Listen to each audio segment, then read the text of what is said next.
겸손과 기도. 찬미 예수님. 그때 예수님께서 다 말씀하시자 어떤 바리사이가 자기 집에서 식사하자고 그분을 초대하였다. 그리하여 예수님께서 그 집에 들어가시어 자리에 앉으셨다. 그런데 그 바리사이는 예수님께서 식사 전에 먼저 손을 씻지 않으시는 것을 보고 놀랐다. 그러자 주님께서 그에게 이르셨다. 정녕 너희 바리사이들은 잔과 접시의 겉은 깨끗이 하지만 너희의 속은 탐욕과 사악으로 가득하다. 어리석은 자들아, 겉을 만드신 분께서 속도 만들지 않으셨느냐? 속에 담긴 것으로 자선을 베풀어라. 그러면 모든 것이 깨끗해질 것이다. 주님의 말씀입니다.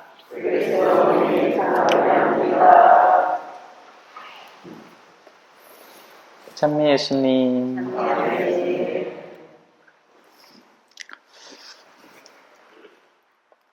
볼리비아에는 제가 두고 온 할아버지 한 분이 계십니다. 만난 계기는 동네에 이제 할아버지 한 분이 다쳤는데 도움이 좀 필요한 것 같다 해서 갔더니 이 오토바이 사고가 나셨어요. 근데 다리에 이제 이따시만한 구멍 2개가 뚫려 있었습니다. 그대로 치료를 안 하면 이제 썩어 들어가고 이미 이제 막 고름이 생기고 그런 단계였어요. 그래서 얼른 그분을 이제 데리고 병원으로 모시고 갔습니다. 가서 이제 치료를 받게 했죠. 근데 그게 뭐 어디 한 번만 가야 될 게 아니잖아요. 그죠? 그래서 매번 그렇게 모시고 가다가 나중에는 그냥 병원에서 하는 걸 제가 유심히 보고 약국에서 재료를 사다가 똑같이 해드렸습니다. 직접. 병원에 가는 것도 일이고 가서 병원에서 기다리는 것도 일이고 뭐 일들이 많았고 또 저는 저대로 또 선교 생활을 해야 되니까 사목이 원래 목적이니까요. 그렇게 하여튼 다리를 낫게 해드렸습니다. 3살이 올라왔어요. 그래서 그 뒤로는 걸어 다니는데 아무 문제가 없습니다. 제가 가면 당신이 이제 저를 손주처럼 여기는 거죠. 이제 음식을 주시는데 상황이 어떠냐? 당신 집에 수도가 없습니다. 그냥 이제 빗물을 받아다가 그걸 끓여서 드시고 뭐 그걸로 뭐 씻고 하시는데 제대로 씻지도 못하죠. 거기에 이제 커피를 끓여주십니다. 뭐 우리처럼 무슨 뭐 여과지 해가지고 아주 뭐 이쁘고 멋들어지게 바리스타처럼 해주는 게 아니에요.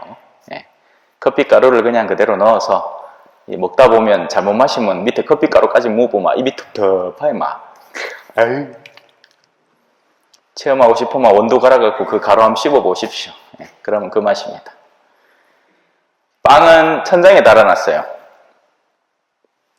양동이를 이렇게 해가지고 안 그러면 이제 개미들이 막 달려드니까 천장에다 달아놨습니다. 언제적 빵인지도 모르겠어요. 뭐 매일 가서 사지는 못하니까 당신이 연세도 많으시고 그래서 이제 제가 가면 밥 먹었냐고 물어보고 그걸 주시는 거죠. 저는 밥을 먹었어도 거기서 그걸 받아 먹습니다. 왜냐하면 그게 그분에겐 낙이니까요. 기쁨이니까 그렇죠. 그리고 그만큼 편안하고 푸근한 아침 식사가 없습니다. 그 자리의 목적과 의미를 제가 잘 알고 있으니까요. 그죠? 한국은 많은 것이 깔끔하고 거의 완벽하다시피 합니다. 그런데도 신자분들은 가면 신부님 오신다고 아이고 이래가 안 된다고 난리가 납니다. 특히나 더 깔끔을 떠시는 분일수록 그 자리는 가시방석이 됩니다. 왜냐하면 내가 혹시나 뭘 잘못해서 더럽혔을 때 그 깔끔을 떠시는 분이 겉으로는 괜찮다 하지만 안 괜찮은 겁니다. 얼굴에 보여요. 안 괜찮은 게. 제가 뭘 잘못하고 있다는 걸 저는 험하게 살다 온 게 막 내 멋대로 막 하는 뭐 그런 게 있어가지고 뭐 그냥 편안하게 하는데 나의 그 편안함이 그분에게는 너무 불편함이 되어버리는 겁니다. 그러니 가시방석이 되는 거예요, 그 자리가. 근데 그런 자리도 괜찮아요. 왜냐하면 신자분이 사제를 초대한 자리니까요. 정말 불편한 자리는 뭐냐면 정치인들의 식사 초대를 받을 때입니다.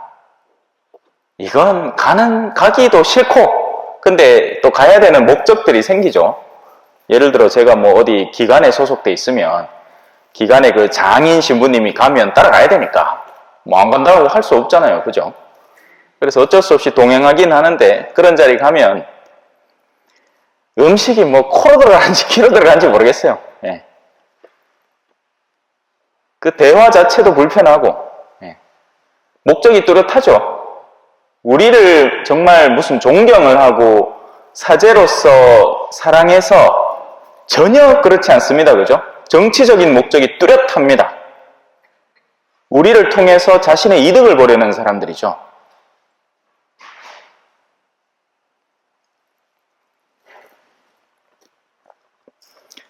겉으로 깨끗하다고 해서 그런 자리는 진짜 고급스럽습니다, 여러분. 예. 중국 요리도요, 옆에 가면 짜장면하고 탕수육 시켜 먹는 게 피나지, 코스별로 졸졸졸졸 나오는데 뭐 선나 껍질 주는 거 있잖아요. 뭐 하나 무나 씻고, 입맛 따시고 있으면 또 뭐 갖다 주고, 그래, 또 한 숟가락 무마. 이거는 더 먹고 싶은데, 빼들어 가쁘고. 그래요? 희한합니다.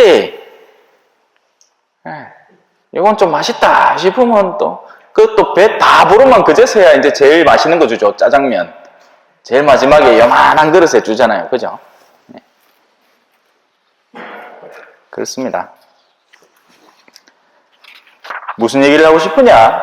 겉으로 보이는 게 중요한 게 아니라는 이야기입니다. 하느님은 내면에 든 것을 더 직시해서 보시는 분입니다. 그 얘기를 오늘 일독서하고 복음에서 똑같이 고백하고 있는 거죠. 할례라는 것은 유다인들에게는 더할 나위 없는 자신의 정체성을 드러내는 아주 중요하고 소중한 예식입니다. 그래서 그걸 받는 순간부터 이제 율법의 자녀로 살아가는 거죠. 율법 역시도 드러날 수 있는 거죠. 마치 레지오에서 어느 단원이 묵주기도를 몇 단 더 바쳤냐 덜 바쳤냐 이걸로 완전히 등급이 다다다다닥 나눠지는 거잖아요. 근데 이건 어때요? 집에 탱자 놀면서 바친다고 바쳤는 게 하루에 20단씩 바쳤어요. 근데 하루 종일 나가서 사회복지사로 요양사로 가족이 있는데 그를 부양하기 위해서 그 늙음악한 나이에도 나가서 허리가 막 찌릿찌릿한데도 나가서 하고 그러고 난 집에 들어와서 그래도 레지오 단원이라고 기도를 열심히 바쳐갖고 5단 겨우 바치십니다. 그 5단하고 이 20단하고 가치가 똑같습니까? 아니요. 이 5단이 훨씬 더 큽니다. 가난한 과부의 랩톤 두 잎이 부자들이 넉넉한 가운데서 널찍이 내는 것보다 몇 배나 더 소중한 가치를 가지는 거예요. 하느님은 그렇게 보시는 겁니다. 이 신앙의 근본 원리를 모르면 우리는 엉뚱한 기대치를 채우기 위해서, 이 기대치는 누구에 의해서 형성된 거죠? 사람들에 의해서 형성된 겁니다. 이렇게 해야만 된다, 저렇게 해야만 된다 라는 기대치를 잔뜩 높여놓은 거죠. 그거 메꾼다고 기쁨도 없어지고 보람도 없어지는 거예요. 그러니 신앙이 기쁨이 없어집니다. 신앙이 기쁨이 없어지면 어떻게 되느냐? 금방 알아챕니다. 주변에서. 누가 제일 먼저 알아챌까요? 여러분 자녀들이 제일 먼저 알아챕니다. 그렇기 때문에 자기들은 신앙에 몸담고 싶지 않은 거예요. 우리 부모님이 억지로 하고 있는 거, 하기 싫은 거를 겨우겨우 억지로 하고 있는 걸 내가 왜 합니까, 그걸? 요즘 애들이 얼마나 똑똑한데요. 바보들이 아니에요.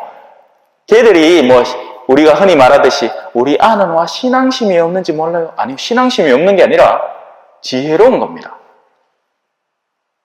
식별을 하는 거죠. 저렇게 무슨 목에 올가미 항상 쬐가지고 질질 끌려다니듯이 하는 걸 내가 왜 해야 되는지 모르겠다. 그러니 기회만 보면 도망가는 거죠. 어쩔 수 없이 부모님한테 용돈 받고 그 집에 살 때 어린 시절에는 부모가 하락하는 대로 순명하면서 할 수밖에 없지만 안 하면 밥을 안 줄게. 하지만 이제 도심지로 나가는 족족 가장 먼저 내던지는 것은 신앙인 겁니다. 왜? 가장 필요 없다고 여기니까요. 사람은 똑똑합니다. 자기한테 있어서 가장 소중한 것은 가장 나중에 버리죠. 제가 옛날에 이런 프로그램을 한 적이 있었어요. 교리교사들을 모아다 놓고 자, 교리교사들을 모아다 놓고 종이를 3장씩 줍니다. 그리고 중요한 걸 적으라고 해요. 그리고는 이제 상황을 조성하는 거죠. 자, 여러분도 마음속으로 한번 적어보세요. 자, 우리 배를 하나 탔습니다. 어이구, 아주 순조로운 항해를 하고 있어요. 어이구, 이게 웬일입니까? 저기 먹구름이 오네요. 어이구, 파도가 묻혔습니다. 아이고, 이거 배가 이거 잠길라 그래요. 우리 얼른 가진 것 중에 하나를 던져야 됩니다. 자, 지금 여러분들한테 나눠준 쪽지 중에 하나 던지소 하고 득 던집니다. 뭐 던진지 아세요? 가족. 가족. 뭐, 예수님, 뭐 이런 거 막 던집니다. 처음에 막 갖다 던져요. 네. 마지막까지 뭐 지고 있을 것 같아요? 상상이 되죠? 상상이 됩니다. 그죠? 네. 자기가 가장 소중히 여기는 걸 제일 마지막에 들고 있는 겁니다. 그리고 이제 마지막 종이를 가지고 왜 지금까지 이걸 들고 있는지 한번 나눠보자 하면 한참을 이야기할 수 있습니다. 왜냐하면 내가 소중히 여기는 건 내가 일생을 두고 아무리 폭풍우가 몰아쳐도 끝까지 쥐고 있을 거니까요. 근데 그 가운데 부모는 없는 거예요. 부모는 내던져버리는 겁니다.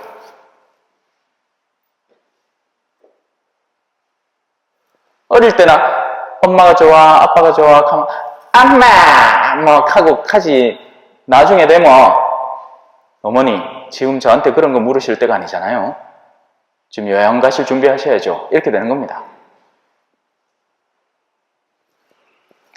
내면에 무엇이 형성되고 있는가 이걸 우리가 못 보고 있기 때문에 우리는 너무나 소중한 것들을 외적으로 봐서 가치 없다고 생각하고 내던져버리는 거예요. 지난 주일에 용봉신자분들이 여기 와서 저한테 식사 초대를 했어요. 저는 그날은 진짜 바빴지만 또 면담 오신 분도 있고 그런데도 그걸 얼른 마무리를 하고 그쪽으로 갔습니다. 아주 맛있게 먹었습니다.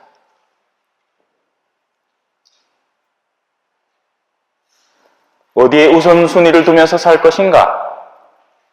이걸 제대로 안 잡아놓으면요, 엉뚱한데 시간 다 보냅니다.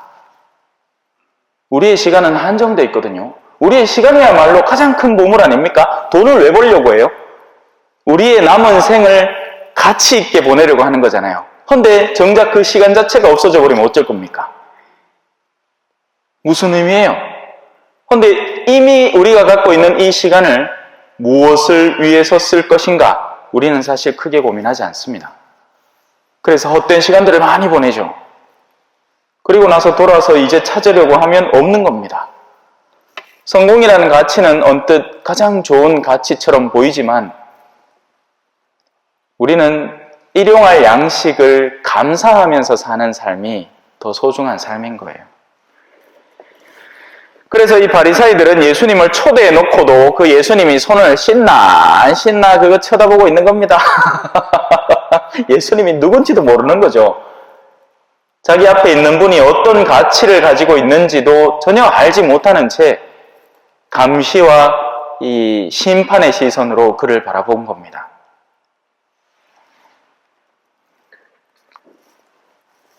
율법이 우리를 의롭게 하지 않습니다. 외적인 행위의 단계들이 우리를 의롭게 하지 않아요. 우리 내면에 있는, 그리고 그것을 우리는 통칭해서 성령, 거룩한 영이라고 부르고, 그리고 그 성령을 통해서 우리는 믿음이라는 생활로 들어가는 거죠. 하느님이라는 분에게 내 영혼의 무게를 두고 살아가는 것이 정말 현명하게 사는 방법입니다. 사실 그리스도 예수님 안에서는 할례를 받았느냐 받지 않았느냐가 중요하지 않습니다. 사랑으로 행동하는 믿음만이 중요할 따름입니다. 아멘. 찬미 예수님, 겸손과 기도.